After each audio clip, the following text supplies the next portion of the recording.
सुप्रभात बच्चों, आज की ऑनलाइन क्लास में आप सभी का स्वागत है। आज हम धर्म शिक्षा पुस्तक से प्रार्थना कविता जो पाठ 14 में है हम पढ़ेंगे। तो आप सारे बच्चे अपनी मोरल एजुकेशन की कॉपी, बुक, पेंसिल, इरेजर लेकर बैठोगे।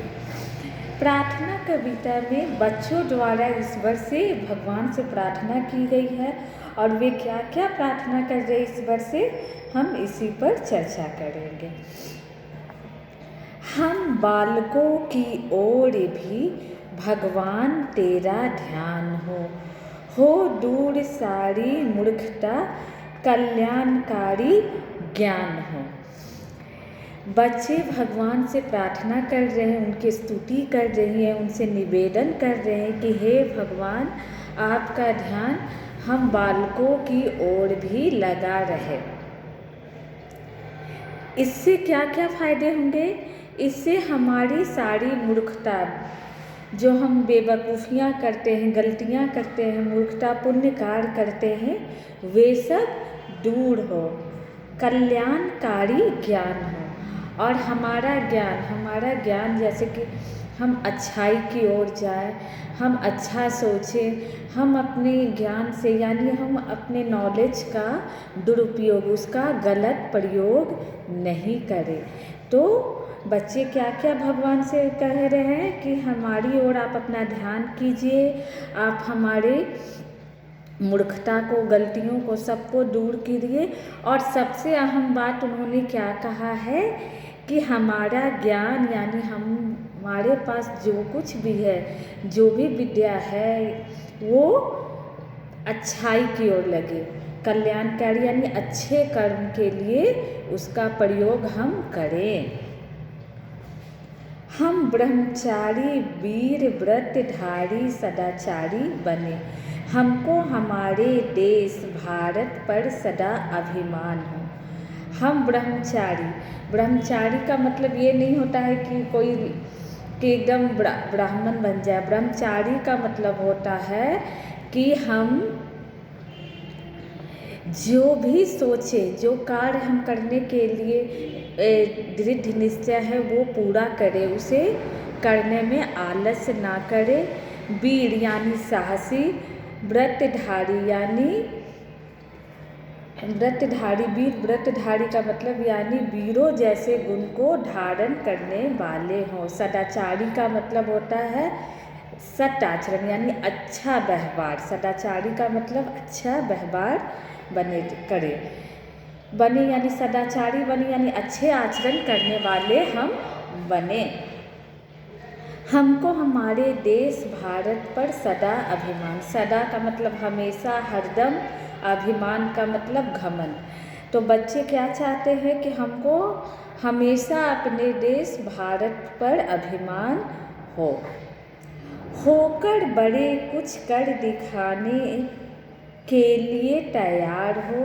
दिल में हमारे देश सेवा का भरा अरमान हो। अब बच्चे क्या कह रहे हैं कि कुछ बड़े होकर कुछ बड़े दिखाने के लिए तैयार हो।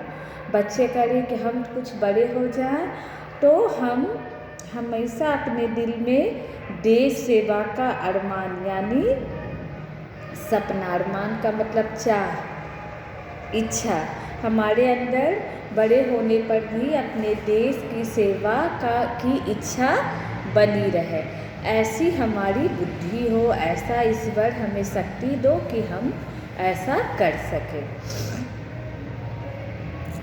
हो नौजवानों की कभी जब मांग प्यारे देश को, तब मातृ वेदी पर प्रथम अर्पित हमारे प्राण हों। अब बच्चे क्या कह रहे हैं कि जब हमारे देश को, अगर कभी भी हमारे देश को नौजवानों की यानी युवकों की ज़रूरत हो तो मातृभूमि, मातृवेदी का मतलब यहाँ मातृभूमि होगा। तो बच्चे क्या चाहते हैं कि तब जब देश को हमारी मांग हो तो मातृभूमि पर की वेदी पर सबसे पहले हमारा प्राण निछावर हो, हम अपने प्राण को की आहुति डालना पसंद करेंगे जब भी हमारे प्यारे देश भारत को ऐसी ज़रूरत हो। संसार का सिर मोड़ होकर देश हमसे कह सके, हे वीर बालक, धन्य तुम मेरी असल संतान हो। और ऐसा करने पर हमारा देश भारत संसार का सिर मोड़ का मतलब होगा मुकुट। मुकुट हमेशा सिर पर पहना जाता है। तो बालक क्या चाहते हैं कि हमारा देश जो है संसार का सिर मोड़ बने, यानी सिर मुकुट, सारे संसार का सिर मुकुट हमारा देश भारत बने। और तब हमारा देश हम पे गर्व करके, अभी भारत माता हम पे गर्व करते हुए कहे, हे वीर बालक, तुम धन्य हो, यानी तुम बहुत अच्छे हो, तुम ही मेरी असल संतान हो। तो यह कविता कैसी कविता है? ये देश प्रेम की कविता है। और इसमें छोटे छोटे बच्चे ईश्वर से प्रार्थना कर रहे कि उनके दिल में हमेशा देशभक्ति की भावना बनी रहे। जब देश को कभी भी नौजवानों की ज़रूरत पड़े तो वो अपने जीवन को निछावर कर सके।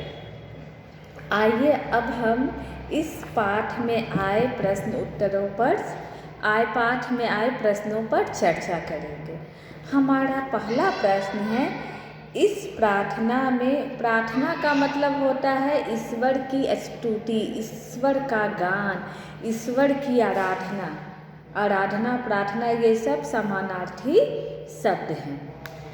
इस प्रार्थना में भगवान का ध्यान किस ओर करने को कहा गया है?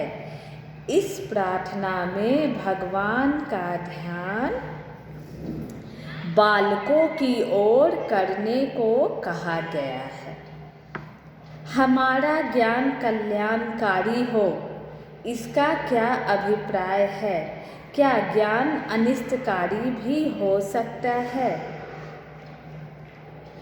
अब प्रश्न है कि ज्ञान कल्याणकारी, इसका अभिप्राय क्या है? इसका मतलब है कि हमारे पास जो भी नॉलेज, हमारे पास जो भी विद्या है, हम उसका सदुपयोग करें। ज्ञान कल्याणकारी हो, इसका मतलब अभिप्राय यह है कि हमारा ज्ञान अच्छे कामों में, अच्छे कार्यों की ओर लगे। क्या ज्ञान अनिष्टकारी भी हो सकता है? हाँ बेटा, आप लोगों को पता है ना कि जो भी आतंकवादी या गुंडे या बदमाश होते हैं, ये लोग भी बहुत बड़े बड़े नॉलेज इनके पास होता है। कोई इंजीनियर होता है, कोई डॉक्टर होता है, लेकिन ये अपने ज्ञान का, अपने नॉलेज को गलत कार्यों में, किसी को पीटने में, जान लेने में गुजारते हैं। और आप लोगों को पता है, आज से 8-10 साल पहले ओसामा बिन लादेन नाम का एक आतंकवादी था, जिसने अमेरिका पर हमला करवाया था। वो बहुत बड़ा इंजीनियर था, लेकिन वो क्या किया? अपने नॉलेज का प्रयोग कहाँ किया? मनुष्य को तंग करने में, बम बनाने में। इसीलिए ज्ञान अनिष्टकारी भी हो सकता है। अगर हम अपने नॉलेज को, कहते हैं ना, इंसान का दिमाग अच्छाई और बुराई दोनों, अगर हम अपनी विद्या का गलत प्रयोग करेंगे तो हम हमारे साथ भी उतना ही गलत होगा।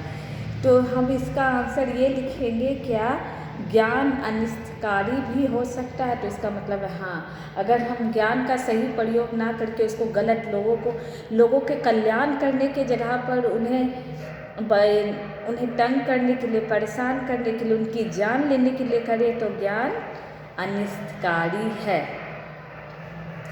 हमको सदा किसका अभिमान होना चाहिए? हमको सदा हमारे देश भारत का अभिमान होना चाहिए। देश सेवा का अरमान का क्या भाव है? देश सेवा का अरमान का ये भाव है कि जब भी प्यारे देश को हमारी ज़रूरत हो तो सबसे पहले हमारा प्राण देश पे निछावर हो।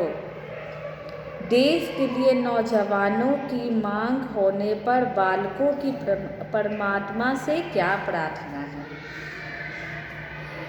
5वें प्रश्न में देश के लिए नौजवानों की मांग होने पर बालक परमात्मा से प्रार्थना करते हैं कि मातृ वेदी पर सबसे पहले उनके प्राण अर्पित हो। प्रश्न संख्या 6, इस प्रार्थना को सस्वर याद करो और मिलकर गाओ। ये आपका होमवर्क होगा।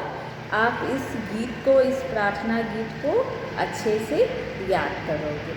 तो बच्चों, आज मैं इस पाठ की व्याख्या की, इसके प्रश्न उत्तर पर चर्चा की। अब आप लोग इसके प्रश्न उत्तर लिखकर मुझे दिखाओगे। धन्यवाद। आज की ऑनलाइन क्लास को मैं समाप्त करती हूँ। धन्यवाद।